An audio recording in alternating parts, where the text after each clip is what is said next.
भाई लोग, इंडिया यानी भारत में सिनेमा जगत में सबसे ज्यादा फैन बेस कौन एक्टर के सबसे ज्यादा हुई तो वो लिस्ट में एक नाम सबसे पहले आई और वो नाम बा विजय थालापति, जे सबके खातिर ग्रेटेस्ट ऑफ ऑल टाइम हो चुकल बाने। यहाँ साबित करे खातिर यही नाम पर एगो फिल्म बना दिहल गइल बा जेकर नाम बा गोट, जौना के विजय थालापति के कैरियर के सबसे ज्यादा लागत वाली फिल्म बा। आई पहले से ही pre sales advance ticket booking में 65 करोड़ रुपया तक कमा ही चुकल रहल। भाई फिल्म के उम्मीद रहल कि पहले दिन बॉक्स ऑफिस पर 70 करोड़ रुपया से ऊपर के कमाई करी।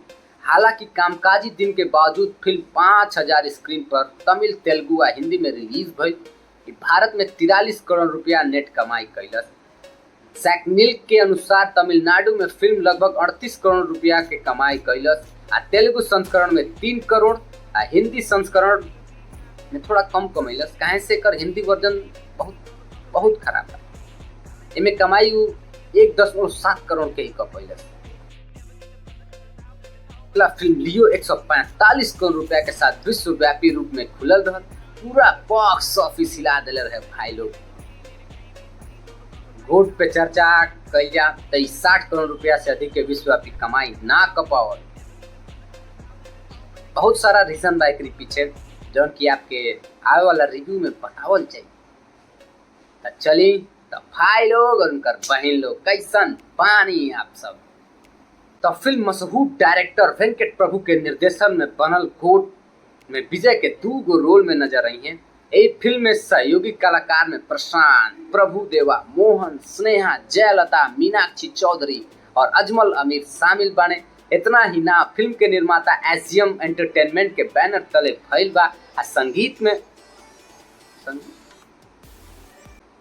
भाई लोग हम तो कम संगीत ना डले रहे, हमके तो ये लागता कि पूरा फिल्म लोग बना दे लोग, फिर लोग बतल अरे भाई संगीत भी डाले का कौन गाना वाना होला का, फिर कहीं ना कहीं उठा के डाल दो।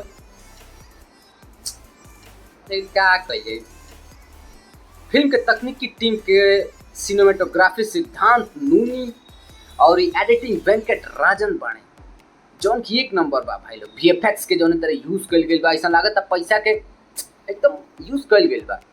कुछ जगह पे बहुत बढ़िया लागता, कुछ जगह पे खराबो लागता। तो हम बात दोनों पे करम, अब चाहे आप हमके गलियाएं चाहे कुछ करी, बात तो एकदम डायरेक्टली होगा भाई।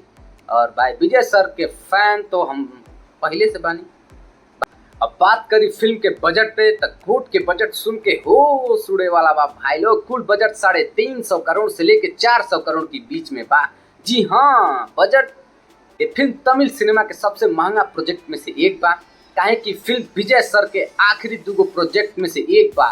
फिल्म के बाद वो राजनीति में कदम रखे वाला बाणे, तैयारियों कर रहा बाणे। ई तब फिल्म देखम तो आपके पते चल जाई, 100% कंफर्म हो जाए। दक्षिण भारतीय फिल्म इंडस्ट्री में एक्टर के भगवान के दर्जा मिलेला, लोग उनका पूजा पाठ तक करेले। बाकी सब फिल्म मेकर्स भी फैन जैसन सोच के काम करे लागे तो सिनेमा के असली गरिमा खत्म हो गया।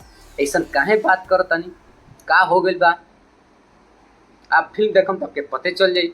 फिल्म गोट पर आवतनी जाते फिल्म में विजय उर्फ थालापति गांधी नाम के वो एजेंट के भूमिका निभाने बने, जौन साटा यानी कि स्पेशल एंटी टेररिज्म स्क्वाड के हिस्सा बने। फिल्म बिना देर कैले ओपनिंग सीन से ही अपन गेम शुरू कर दिले बा। गांधी और उनका टीम राजीव मेनन नाम के एगो टेररिस्ट से लड़ता ने। अब ये लड़ाई के अंजाम का हुई ये आगे आप जानते बनी, हीरो जीत जाई बस। फिल्म 3 घंटा 3 मिनट के बाद इतना प्रेडिक्टेबल बा कि दर्शक के मन में बोरियत के उबास आ जाला। देखिए फिल्म में अच्छा एक्शन रिवेंज थ्रिलर बने के खूब गुंजाइश रहे। बाकी उस सब विजय के फैंस के खुश करे खातिर ओकर बलि चढ़ा दिया गया।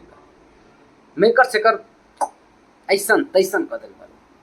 माने गांधी के बेटा के जीवन के बचपन के हिस्सा इतना कमजोर दिखावल गई बा कि भावनात्मक जुड़ाव नहीं हो पाओ। तो से एगो शानदार सब प्लॉट बर्बाद कर दिया गई बा। आ मेनन के किरदार एगो कमजोर टेररिस्ट दिखावल गई। ऐसा लागत था कि वो बॉलीवुड के गुंडा आइली 2-4 इतना बकवास दिखावल गई ओकरा के एकदम सेंसलेस देखावल गइल बा। अब जब बात थालापति विजय सर के हो तो हर चीज में उनकर छाप देखे के मिलता। विजय सर के डबल रोल बा, गांधी या ओकर दूसरा रूप उनकर लड़का जेकर नाम विजय बा। फिल्म के फर्स्ट हाफ तक गांधी या उनकर फैमिली के बारे में बा, बाकी सेकेंड हाफ में उम्मीद जगेला। आप सोचे लागम कि कुछ नया देखे के मिली, बाकी ना भाई। फिल्म ऐसा पटरी से उतरेला कि फिर उन्हें घिसल पिटल रास्ता पकड़ लेवेला। रजनीकांत, कमल हसन, शाहरुख खान की स्टाइल अब पिछला फिल्म के रेफरेंस में अटक के रह गई बा। क्लाइमेक्स तो उहे पुराना मसाला दे के परोस दिया गई बा। लेकिन हाँ भाई लोग, क्लाइमेक्स में चिपॉक स्टेडियम, चेन्नई के जौन स्टेडियम देखावल गई बा, धोनी सर के फैन से भरपूर पूरा स्टेडियम खुला नजर आवता। कुछ जगह पे आपके लागे एकदम सिटी मार दी, कुछ जगह पे लागे कि बस खूब हंसी, लेकिन कुछ जगह पे आप एकदम इमोशनल हो जाए। ऐसा एकदम शांत हंसत हंसत में एक बार शांति के माहौल हो जाए। शुरू में कहल जात रहे ऐसा कि धोनी सर में हो सकेले तो काय में धोनी सर बाने कि ना, ई तो आपके फिल्म देखे के पड़ी तबे पता चली भाई लोग। हम आपके मसाला खराब ना कही चाहम। अगर रहुआ विजय सर के फैन बानी तो फिल्म रहुआ खातिर बा, जैसे जाए थिएटर बजाए सीटी खूब एंजॉय करी। बाकी अगर रहुआ सिनेमा के असली शौकीन बानी तो फिल्म रहुआ के छोड़ दिया। वैसे छोड़े लायक नहीं के, बट क्या करी, ऐसा स्क्रिप्ट राइटिंग बाय कर कि बस बोले के पड़ता। ए फिल्म में वह सब बा जौन साउथ के फिल्म देखे के मयूर खत्म हो रहा बा। पहले तो डबल रोल जौना के बारे में हम रिव्यू में आपके शुरुआत में जिक्र कैनी, और दूसरा सीक्वल के जबरदस्ती। हर फिल्म में एंडिंग खातिर सीक्वल के इंतजार कैले से बढ़िया बा कि हम बॉलीवुड के फिल्म देख ली। कम से कम पैसा वसूल के समाधान तो मिल जाए यार। ये लोग के हर चीज में बा कि दूसर पार्ट ला दी, पहला पार्ट लेवे के लिए दूसर को पार्ट ला दी, तब जाके जनता एक्सेप्ट करी। मतलब सब खत्म कर दिया जाता है। इंडिया, सलार, कल की कितना नाम गिनवाई, प्लीज हमनी के सीक्वल से बचाई। रहुआ एस राजामौली से सीखी, कटप्पा के बाहुबली के काहे मरलस के ट्रेंड सेट कैले के बाद वो RRR के पार्ट में खत्म कर दिले। लेकिन आप हर फिल्म के दूसर पार्ट हमनी खातिर तो सीक्वल भी देख लेती। YRF मैडॉक फिल्म से प्रेरणा ली, एगो कहानी खत्म करके फिर सीक्वल के घोषणा होला। उ लोगन रहुआ नियन पहिलका फिल्म अधूरा नइखन छोड़त। विजय सर के एगो और काम करे के चाहिए, अपन फिल्म के हिंदी डबिंग टीम के तुरंत फायर कर देवे के चाहिए। तनी देख लेती, तेलुगु फिल्म में डबिंग देखी, कन्नड़ फिल्म में हिंदी डबिंग देखी, अब फिर विजय सर के फिल्म के डबिंग देखी। अरे भाई विजय सर हैं, थोड़ा डबिंग एकदम तड़का मसाला जोश वाला होना चाहिए, बट फायर। अब भोजपुरी बना के तो हमके बुला ली, हम तो बटले बानी भोजपुरियों में, ओकर लॉगिन करा दिया जाए। तो 100 बात की एगो बात बा, विजय सर रहुआ ग्रेटेस्ट ऑफ ऑल टाइम बानी, हमेशा रहम। लेकिन ये film greatest of all time नहीं खे। अपनी वाणी के विराम देत बानी, फिर मिलल जाई एगो नया मूवी के रिव्यू में। प्रणाम।